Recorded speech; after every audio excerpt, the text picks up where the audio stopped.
സംസ്ഥാന സെക്രട്ടേറിയറ്റിലാകും അന്തിമ തീരുമാനം വരിക. നമുക്കറിയാവുന്ന പോലെ 2021 ഇടതുപക്ഷം തുടർഭരണം നേടിയപ്പോൾ സംസ്ഥാനത്ത് നിന്ന് ഏറ്റവും വലിയ ഭൂരിപക്ഷത്തിൽ വിജയിച്ചത് മട്ടന്നൂരിൽ നിന്ന് കെ ശൈലജയാണ്. ഒരു വനിതാ മുഖ്യമന്ത്രി വരുമോ എന്ന ചർച്ചകളൊക്കെ ഈ ഘട്ടത്തിൽ ഉയർന്നു കേട്ടിരുന്നു. അന്നും കെ ശൈലജയുടെ പേര് വനിതാ മുഖ്യമന്ത്രി സ്ഥാനം എന്ന നിലയ്ക്ക് കേട്ടിരുന്നു. എന്നാൽ സ്ഥാനാർത്ഥി ചർച്ചകളിലേക്ക് കടന്ന കണ്ണൂർ ജില്ലാ സെക്രട്ടേറിയറ്റ് ഒരു സീറ്റിലേക്കും കെ ശൈലജയെ പരിഗണിച്ചില്ല എന്നതാണ് പുറത്തുവരുന്ന വിവരം. കേന്ദ്ര കമ്മിറ്റി അംഗമായ കെ ശൈലജയ്ക്ക് മുഖ്യമന്ത്രി പിണറായി വിജയനെ പോലെ ഇളവ് കിട്ടുമോ എന്നാണ് ഇനി അറിയേണ്ടത്. മട്ടന്നൂരിൽ ജില്ലാ നേതൃത്വം നിർദ്ദേശിച്ച പേര് ഡിവൈഎഫ്ഐ സംസ്ഥാന സെക്രട്ടറി വി.കെ. സനോജിന്റേതാണ്. അർജുൻ കല്യാട് കൂടി ചേരുകയാണ്. അർജുൻ, നമ്മൾ ഈ ജില്ലാ സെക്രട്ടേറിയറ്റിന്റെ ലിസ്റ്റ് നോക്കുമ്പോൾ മട്ടന്നൂരിൽ വി.കെ. സനോജിന്റെ പേരാണ് കേൾക്കുന്നത്, കെ ശൈലജയല്ല. പക്ഷേ അപ്പുറത്ത് പേരാവൂരിൽ ആ സീറ്റിലേക്ക് ആരുടെ പേരും പരിഗണിച്ചു കേട്ടില്ല. ഒരുപക്ഷെ കെ ശൈലജയെ പേരാവൂരിൽ ഇറക്കുക എന്നതായിരിക്കുമോ ലക്ഷ്യമിടുന്നത്? അങ്ങനെയെങ്കിൽ KPCC പ്രസിഡന്റിനെതിരെ കെ ശൈലജ ഒരു കരുത്തുറ്റ പോരാട്ടത്തിന് കളമൊരുക്കുകയാണോ CPIM?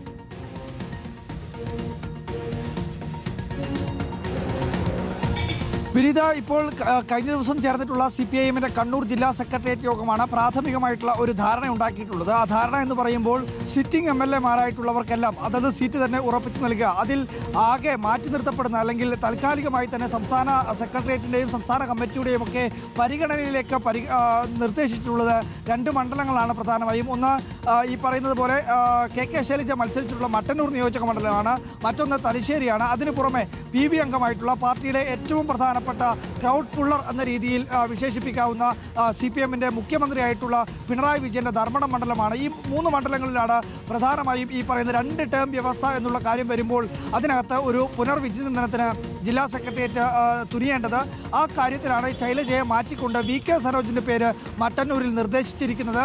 പാർട്ടിയുടെ മുഖ്യമന്ത്രി എന്ന രീതിയിലും പോളിറ്റ് ബ്യൂറോ അംഗം എന്ന രീതിയിലും ധർമ്മടത്ത് മറ്റൊരാളുടെ പേര് ഇപ്പോൾ എന്തായാലും പ്രാഥമികമായി പാർട്ടി നിർദ്ദേശിച്ചിട്ടില്ല. പകരം അത് സംസ്ഥാന സെക്രട്ടേറിയറ്റിന്റെ തീരുമാനത്തിന് വിടുകയാണ് ചെയ്തിട്ടുള്ളത്. PB ആണ് അതിനകത്ത് ഒരു അന്തിമ തീരുമാനമെടുക്കുന്നത്. മുഖ്യമന്ത്രിയെ സംബന്ധിച്ച് പ്രായം, അതുപോലെ തന്നെ 2 ടേം തുടങ്ങിയിട്ടുള്ള കാര്യങ്ങളെല്ലാം തന്നെ പോളിറ്റ് ബ്യൂറോ ഇളവ് നൽകുകയാണെങ്കിൽ മാത്രമേ മത്സരിക്കാൻ വേണ്ടി കഴിയുകയുള്ളൂ. സ്വാഭാവികമായും അത് മുഖ്യമന്ത്രിയുടെ കൂടി ഒരു സൗകര്യമായിരിക്കും. മുഖ്യമന്ത്രി താൻ മത്സരിക്കാൻ ഉണ്ട് എന്ന് പറഞ്ഞാൽ അതിനകത്ത് പാർട്ടിയിൽ മറ്റാരും അഭിപ്രായ വ്യത്യാസം പറയാൻ സാധ്യതയില്ല. ഏറ്റവും പ്രധാനമായി മുഖ്യമന്ത്രി കഴിഞ്ഞാൽ പിന്നീട് രണ്ടാമതായി അവതരിപ്പിക്കപ്പെട്ടിരുന്നത് കെ ശൈലജയാണ്.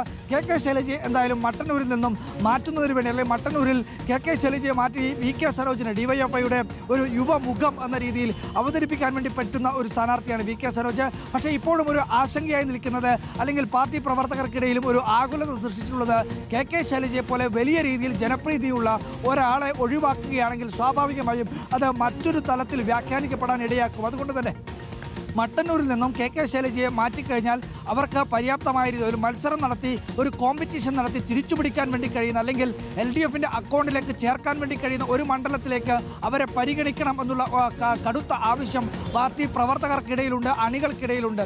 എന്തായാലും ഈ പേരാവൂർ പോലെ, പേരാവൂരിൽ നേരത്തെ ശൈലജ ടീച്ചർ MLA ആയിരുന്നു.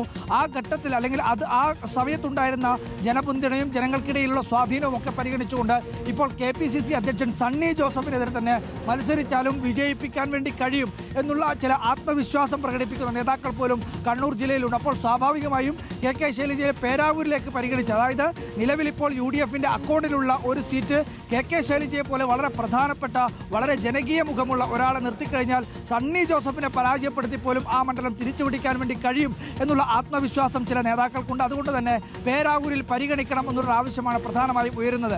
മറ്റൊരു കെ ശൈലജയെ പരിഗണിക്കാനുള്ളൊരു സാധ്യത എന്ന് പറയുന്നത് അത് തളിപ്പറമ്പ് മണ്ഡലത്തിലാണ്. തളിപ്പറമ്പ് മണ്ഡലത്തിൽ MV ഗോവിന്ദൻ മാറുമ്പോൾ കഴിഞ്ഞ തെരഞ്ഞെടുപ്പിൽ, അതായത് 2016 നടന്നിട്ടുള്ള തെരഞ്ഞെടുപ്പിൽ ജെയിംസ് മാത്യു MLA 40,000-ലധികം വോട്ടിന് ജയിച്ചിട്ടുള്ള ഒരു മണ്ഡലമാണ് അത്. കഴിഞ്ഞ തവണ MV ഗോവിന്ദൻ മത്സരിക്കുന്ന സമയത്ത് 20,000-ആയി ചുരുങ്ങുന്ന, അല്ലെങ്കിൽ 20,000-ഓളമായി ചുരുങ്ങുന്ന അവസ്ഥയുണ്ടായിട്ടുണ്ട്. സ്വാഭാവികമായും ഒരു ജനകീയ മുഖത്തെ തളിപ്പറമ്പിൽ സ്ഥാനാർത്ഥിയാക്കി അവിടെ ഈ പറയുന്ന പാർട്ടിയുടെ സ്വാധീനം ഒട്ടും ചോർന്നിട്ടില്ല എന്ന് തെളിയിക്കണമെന്നുള്ള ആവശ്യം അവിടെയുള്ള പ്രാദേശിക നേതൃത്വത്തിന്റെ ഭാഗത്തുനിന്നും ഉയർന്നു വന്നിട്ടുണ്ട്. അപ്പോൾ സ്വാഭാവികമായി ഈ പറയുന്ന N സുകന്യയുടെ പേരും PK ശ്യാമളയുടെ പേരുമൊക്കെ ഒരു 2 വിഭാഗങ്ങളായി തിരിഞ്ഞ് ആവശ്യമായി ഉന്നയിക്കുന്ന ഘട്ടത്തിൽ കെ ശൈലജയെ പോലെ ഒരാളെ അവിടെ സ്ഥാനാർത്ഥിയാക്കി വലിയ ജനസ്വാധീനം ഇപ്പോഴും തളിപ്പറമ്പിൽ പാർട്ടിക്കുണ്ട് എന്ന് തെളിയിക്കാൻ ആവശ്യമായ രീതിയിലുള്ള നടപടി പാർട്ടിയുടെ ഭാഗത്തുനിന്നുണ്ടായാലും അതിൽ അത്ഭുതപ്പെടാനില്ല.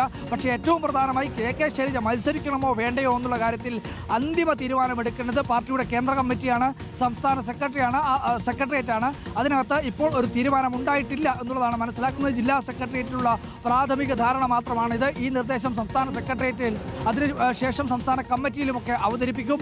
അതിനുശേഷം മാത്രമേ ഇതിനകത്തൊരു അന്തിമ തീരുമാനത്തിലേക്ക് കാര്യങ്ങൾ എത്തൂ എന്നുള്ളതാണ് ഏറ്റവും പ്രധാനപ്പെട്ട കാര്യം. വിനീത,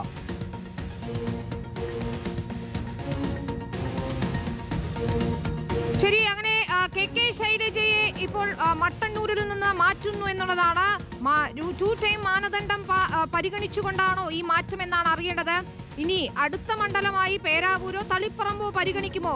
അതേതായാലും കാത്തിരുന്ന് കാണാം. CPM സംസ്ഥാന സെക്രട്ടേറിയറ്റിന്റെ തീരുമാനം ഇതിൽ നിർണായകമാണ്.